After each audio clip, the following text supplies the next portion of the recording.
sadaka miongoni mwa wanaonizunguka. Josi kafariki. Hali ya kuwa hapa pote watu wote wanaamini kama wewe umefariki. Salamu alaykum. Toka! Nimesahau hata kukusalimia. Nipo sawa. Kwa kuwa ulisema sasa hatuwezi kuona jua. Kwa nini unaongea hivyo? Wewe nakujua cha umbea, lakini ili jambo lina wenyewe ndo sisi. Wewe ni mtoto wa kiume.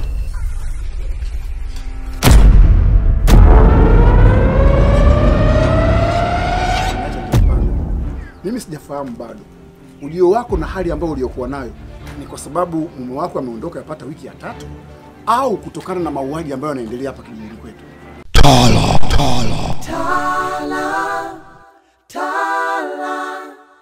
Tala, usilie somebody.